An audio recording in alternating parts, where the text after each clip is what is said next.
ఆంధ్రప్రదేశ్లో రాబోయే ఎన్నికలను కురుక్షేత్రంగా ఇటు అధికార వైసీపీ భావించుకుంటూ సమరశంఖం పూరించారు. అటు చంద్రబాబు నాయుడు గారు ప్లస్ పవన్ కళ్యాణ్ ఈ విపక్ష కూటమి కూడా సరే కురుక్షేత్రమే తేల్చుకుందాం, మీరు సిద్ధమైతే మేము సిద్ధమేనని చెప్పి వీళ్ళు పెద్ద పెద్ద స్టేట్మెంట్లే ఇస్తూ ఉన్నారు.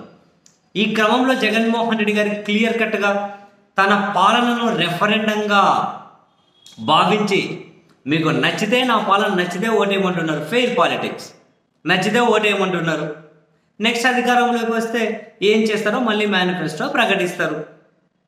సో వాళ్ళ వైపు నుంచి క్లియర్ పాలిటిక్స్ నెక్స్ట్ ఎన్నికలను ఎదుర్కోవడానికి ఒక లైన్ ఏదో సిద్ధంగానే ఉంది. ఇటు చంద్రబాబు పవన్ కళ్యాణ్ నేతృత్వంలోని ఈ కూటమి ఆ పొత్తులు ప్రకటించారు కానీ ఏ అడుగు ముందుకు పడలే. మేనిఫెస్టో ఈ రోజని రేపని ఎల్లుండని అట్లా మేనిఫెస్టో ప్రకటన అట్లే పోతుంది. అభ్యర్థుల ప్రకటన సంగతి పక్కన పెట్టండి, ఎవరెన్ని సీట్లలో పోటీ చేయాలో కూడా వీళ్ళు తేల్చుకోలేకున్నారు. ఈ క్రమంలో వాళ్ళు నెక్స్ట్ ఎన్నికలు ఎదుర్కోవాలంటే వాళ్ళ మేనిఫెస్టో ఏంటో తెలుసా? నెక్స్ట్ ఎన్నికలకు ఇంకా మేనిఫెస్టో ప్రకటించలేదు. అందులో ఏం చెబుతారో ఈ చంద్రబాబు 6 గ్యారెంటీలు అన్నాడు, సూపర్ 6 ఏవో అన్నారు. నెక్స్ట్ పూర్తి స్థాయిలో మేనిఫెస్టో ప్రకటిస్తాము అని దాని మీద కూడా చర్చ జరుగుతోంది. అయితే వీటన్నిటికంటే ముందే తెలుగుదేశము జనసేన నేతృత్వంలోని విపక్ష కూటమి జగన్మోహన్ రెడ్డి గారిని ఎదుర్కోవాలి అంటే మన దగ్గర ఉన్న ప్రధానమైన ఆయుధం, మన దగ్గర ఉన్న ప్రధానమైన మేనిఫెస్టో ఒకటే, అదే తప్పుడు ప్రచారం, దుష్ప్రచారం.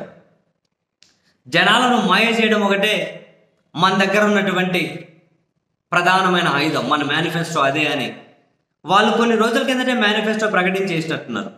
సో ఆ మేనిఫెస్టో ప్రకారం ఏం చేయాలి? నిత్యం తప్పుడు ప్రచారం చేయాలి. దానికోసం కొందరు స్క్రిప్టెడ్ ఎగ్జిక్యూటివ్లను నియమించుకున్నారు. స్క్రిప్టెడ్ ఎగ్జిక్యూటివ్ ఒక టీం పనిచేస్తుంది.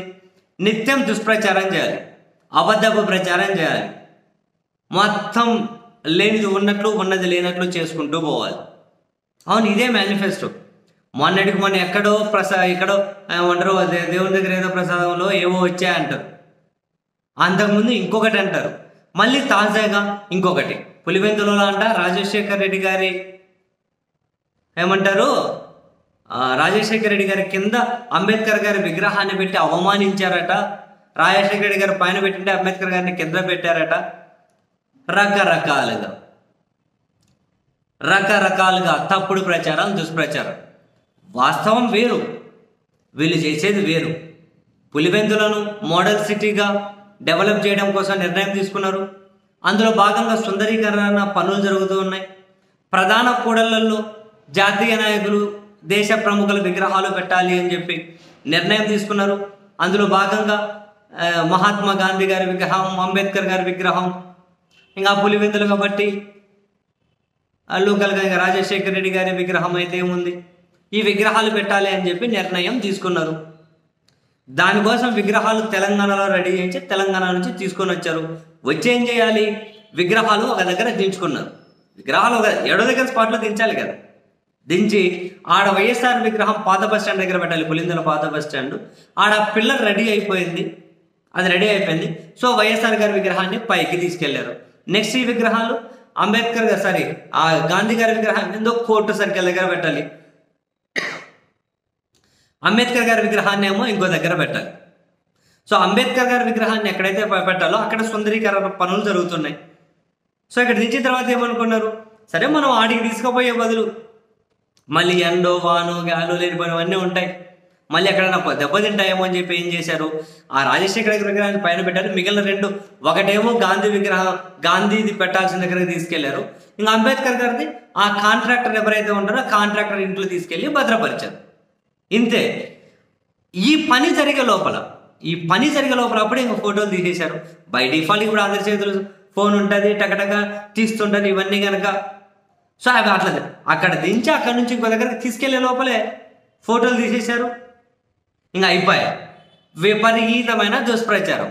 అరే ఇక్కడ లేవు కదరా అయ్యా బాబు, ఎక్కడున్నాయి దించారు, ఎక్కడికెక్కడ వాటిని డిస్ప్రైజ్ చేయాలి కదా. ఆ డిస్పర్స్ చేసేలోగానే ఇదేంటి ఇదంతా అని చెప్పి అనుకొని వీళ్ళ మీద వండబడ ఇదేం దారుణం రయ్యా. ఆ విగ్రహాన్ని దించాలి అంటే అది పెట్టాలి కదా అక్కడ. ఈ టీవీ ఛానల్ వాళ్ళు ఎవరైతే ఉంటారో, ఈ టీవీ ఛానల్లో ఆ టీవీ ఛానల్ వాళ్ళని ఆడికి తీసుకెళ్ళి మోకాల మీద కూర్చోబెట్టి వీళ్ళు నడుముల మీద దించాలి ఆ విగ్రహాన్ని. అక్కడ కూర్చోండి, మోకాల మీద కూర్చొని చెప్పి వంగి నడుముల మీద దించాలి. ఆ గ్యాప్లోనే తీసేసి అయిపోయాయి ఇంకా. అరే ఏంట్రా ఇదంతా దుష్ప్రచారం అంటే మళ్ళీ ఇప్పుడు ఇంకో రకమైంది. మా దెబ్బకి అక్కడి నుంచి తీసేశారు. మీ దెబ్బకు నా దెబ్బకు కాదురా అయ్యా, ఎవరి దెబ్బకైనా తీవాలి, ఎందుకంటే తీయడమే ప్రాసెస్. అక్కడ ఆడ పెట్టరు విగ్రహాలు. అరే నీ భాషం గల అట్లా ఒక తప్పుడు ప్రచారం చేసి ఇప్పుడు మళ్ళీ మా దెబ్బకు అట్లనా? అరే మేనిఫెస్టో క్లియర్, మొత్తం తప్పుడు ప్రచారం చేయాలి, దుష్ప్రచారం చేయాలి. అదొకటే ప్రధాన ఆయుధం. వర్కౌట్ అయితే బయటపడతాం, లేదంటే లేదనుకుంటున్నారు వీళ్ళు. లేకపోతే జగన్మోహన్ గారి పాలనలో లోపాలు ఉంటే వాటి గురించి చెప్పి ఓట్లు అడగండి.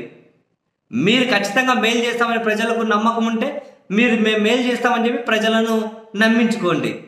అవి కాకుండా అందులో బొక్కలు ఉన్నాయి, ఇందులో ఇంకా ఇది పెట్టారు, కాదు అది చేశారు, లేదు ఆయన కూర్చున్నాడు, లేదా ఆమె ఇంత చెప్పులు వేసుకుంది, ఆయన లేదు ఇంత డబ్బులు చెప్పులు వేసుకున్నాడు, లేదా ఆమెకు 10 ఇంచుల చెప్పులు ఎందుకు 9 ఇంచులు సరిపోవా, వీడికి ఇంకా తెల్ల బూట్లు ఎందుకు 4 బూట్లు సరిపోవా? ఇదేం కథ రా అయ్యా, నిజంగా నాకు అర్థమే కాదు.